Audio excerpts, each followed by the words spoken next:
السلام علیکم دوستو، آپ سب کو نئے سیشن میں خوش آمدید کہتا ہوں۔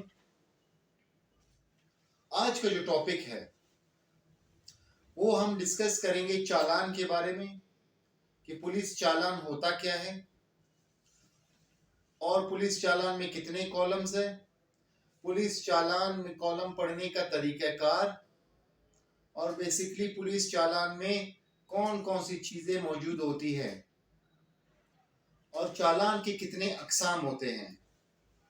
دیکھیے، جب ایک ایف آئی آر درج ہوتی ہے کسی تھانے میں تو ایف آئی آر درج ہونے کے بعد تفتیش کا عمل شروع ہوتا ہے۔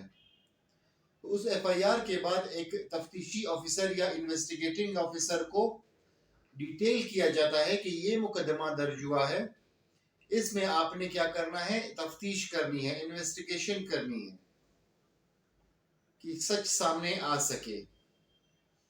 جب تفتیشی آفیسر تفتیش کا عمل کا آغاز کرتا ہے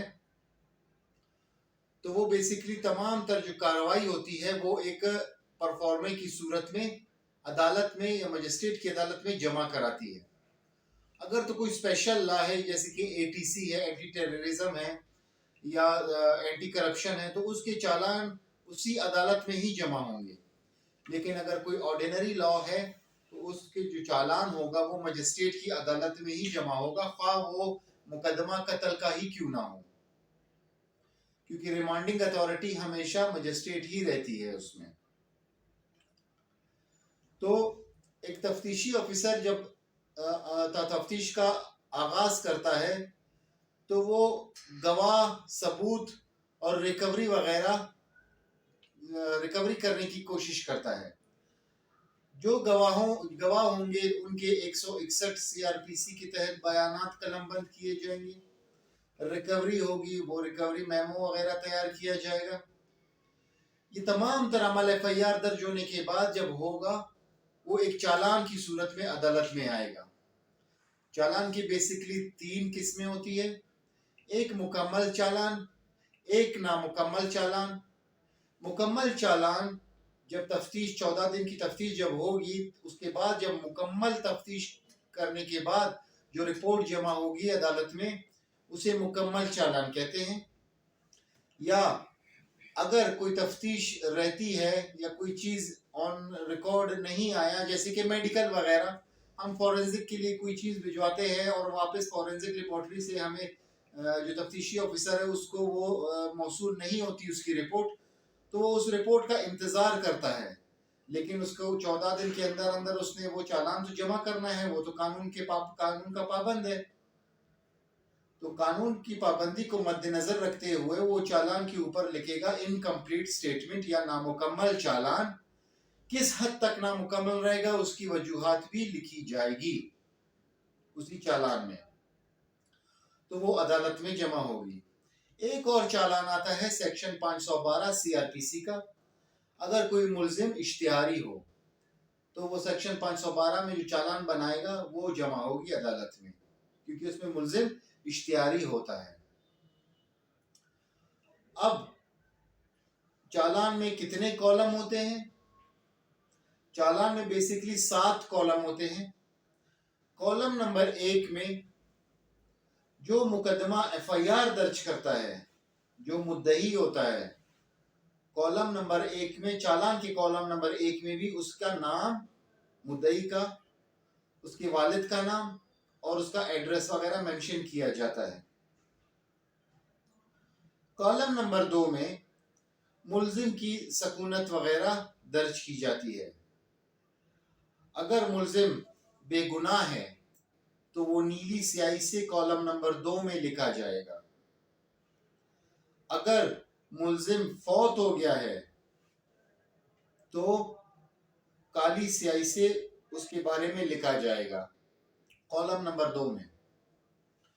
اور اگر ملزم مفرور ہے، فرار ہو چکا ہے، ایبسکونڈر ہے، تو لال سیاہی سے وہ لکھا جائے گا کالم نمبر 2 میں۔ کالم نمبر 3 میں ملزم کے بارے میں لکھا جائے گا اس وقت جب ملزم گرفتار ہوا ہو یا وہ بیہائنڈ دا بارز ہو، جیل میں ہو یا تھانے میں موجود ہو تب کالم نمبر 3 میں اس کی انٹری ہوگی اور اس کو گرفتار شو کیا جائے گا۔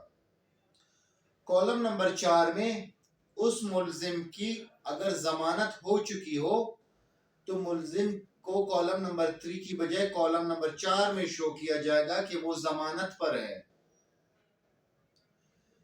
کالم نمبر 5 میں دوران تفتیشی آفیسر نے اس مقدمے سے متعلق اگر کوئی ریکوری کی ہو تو اس ریکوری کے بارے میں لکھا جائے گا کہ کیا ریکور ہوا اور کب ریکور ہوا۔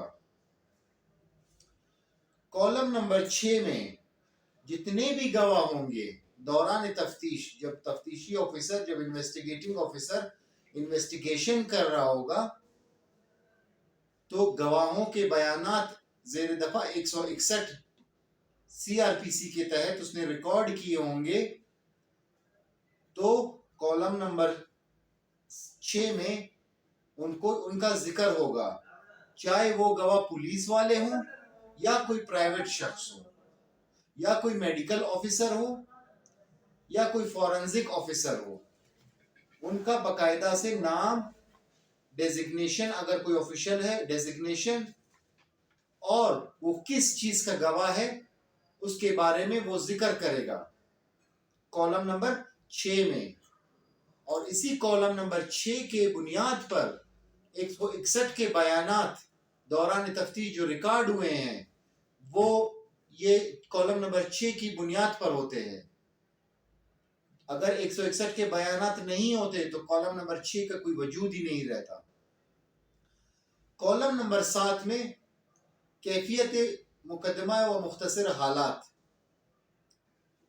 یہ باقاعدہ ایف آئی آر سے لے کر جس دن سے ایف آئی آر درج ہوتی ہے اور اس پہ تفتیشی آفیسر لکھے گا کہ مجھے ڈیٹیل کیا گیا اور جس تاریخ کو جس ٹائم پہ اس نے تفتیش کی ہوتی ہے، کوئی ریکوری کی ہوتی ہے، کسی گواہ کا بیان قلم بند کیا ہوتا ہے، تمام تر وقوع 14 دن کا جو تمام تر وقوع ہوتا ہے وہ اس مختصر کیفیت و حالات میں اس کا ذکر کرے گا۔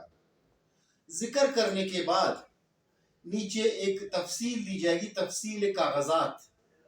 تفصیل کاغذات میں وہ اگر مکمل چالان ہے تو وہ مکمل چالان کے طور پہ تفصیل کاغذات وغیرہ لکھے گا کہ ایف آئی آر کی کاپی لگائی گئی ہے، میڈیکل کی کاپی لگائی گئی ہے، جو گواہوں کے بیانات 161 کے قلم بند ہوئے ہیں وہ لگائے گئے ہیں، وغیرہ وغیرہ۔ اگر نامکمل چالان ہوتا ہے تو وہ اتنے ہی چیزیں لگائے گا جو وہ ڈیورنگ انویسٹیگیشن کمپلیٹ کر چکا ہوگا۔ جب یہ چالان مکمل ہو جاتا ہے تو under section 173 C R P C کے تحت عدالت میں اس نے جمع کرنا ہوتا ہے۔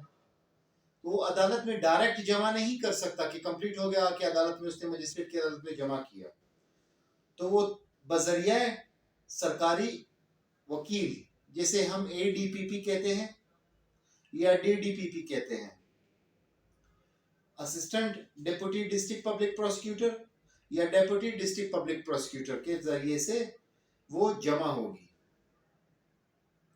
اور جب وہ جمع ہوگی تو سرکاری جو وکیل ہوگا اس پہ اپنے ریمارکس لکھے گا کہ یہ مکمل چالان ہے، اس کو فارورڈ کیا جاتا ہے، یا یہ نامکمل چالان ہے، اس کو فارورڈ کیا جائے۔ جب یہ فارورڈ ہو کے عدالت میں جائے گا تو اس کے بعد ہمارا ٹرائل کا جو سیشن ہوگا وہ سٹارٹ ہوگا۔ تو یہ ایک مختصر سی ویڈیو تھی ہمارے جو ٹاپک تھا چالان پر۔ اگر اس میں کسی کو کوئی بات سمجھ نہیں آئے ہو یا وہ مزید اس میں کچھ سیکھنا چاہتا ہو یا کچھ پوچھنا چاہتا ہو تو وہ کمنٹ سیکشن میں پوچھ سکتا ہے۔ تو اس کے بعد ہم نیکسٹ سیشن میں بہت جلد ملیں گے۔ آج کے لیے اتنا ہی۔ Thank you very much.